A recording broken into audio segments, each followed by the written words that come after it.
Okay, so my name is Edward Cameron. I'm a specialist in governance reform and sustainable development. I've spent the last 10 years working professionally advising various international organizations and governments on how to develop the politics to match the science on climate change. Right now I'm advising the Maldives government on how to be proactive on the international debate on climate change and to effect change. When it comes to climate change, every single country on Earth is going to face serious social and political challenges. The Maldives is different, however, because climate change for the Maldives is an existential crisis. Climate change may begin with the Maldives, but it doesn't end with the Maldives. It ends in every single neighbourhood, in every single community, in every country around the globe.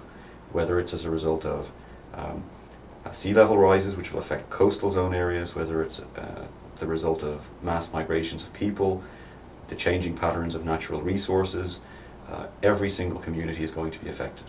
The Maldives is most immediately affected in the short term, medium term and the long term for the following reasons. First of all, we are an island nation with very low-lying islands, and the topography is very low-lying in the ocean. Our highest point is approximately 2 meters above sea level.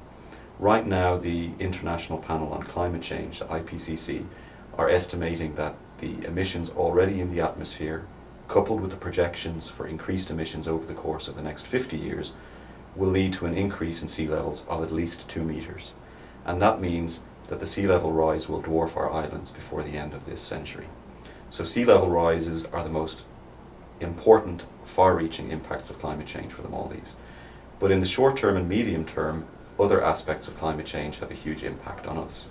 First of all, the coral reefs are the foundation stones for our economy in the Maldives. Our tourists come to swim with the coral and our fish come to eat at the coral. Tourism is the most important industry in the Maldives and fisheries is the second most important industry in the Maldives. When the climate change impacts begin, the coral begins to be bleached, the warming ocean temperatures coupled with the acidification of the oceans destroy the coral, and that means that our two most important industries are immediately threatened. Secondly, the rising sea levels lead to the salinization of our water supply, which is already something that's quite threatened and quite vulnerable.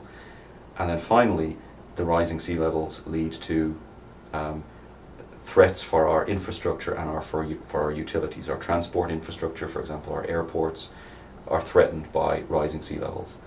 So this is a huge issue for us.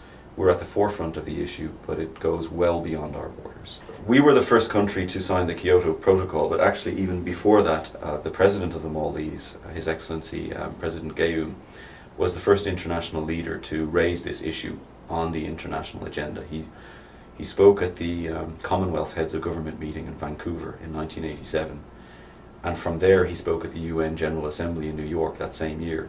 And he was the first person to stand up and say that climate change was an issue that was affecting us now, but would have catastrophic influences on our societies, on our people, if we didn't tackle the issue long term. And the phrase he used, which has become a famous phrase, was "a nation in peril." And he stood up in the General Assembly and said that what we are witnessing if we don't act on climate change is we're witnessing the death of a nation. And he spoke about the Maldives, but he also spoke about other threatened nations, whether they're small island nations or their low-lying delta regions such as Bangladesh. He said this was an issue that we would have to focus on and tackle collectively as an international community, or we would fall as an international community. Now the Kyoto Protocol has been one major instrument that has been developed to tackle climate change, but it's not the only one. There are major instruments on energy conservation that have also received a lot of publicity, but the Kyoto Protocol is perhaps the most well-known of all, and we were the first to sign it because it is an issue that threatens us immediately. But with regard to the Kyoto Protocol, I think that there's been a lot of controversy as to whether the protocol works properly or not. There's been a lot of controversy as to who has signed the protocol as opposed to who hasn't. My own personal view of the protocol is that it's a useful first step, but no more than that. Many of the countries that have signed the protocol are not going to meet their objectives. But the mere fact that they signed the protocol demonstrates, first of all, that they are serious about this issue and that they are serious in reducing emissions and in reaching important targets and objectives.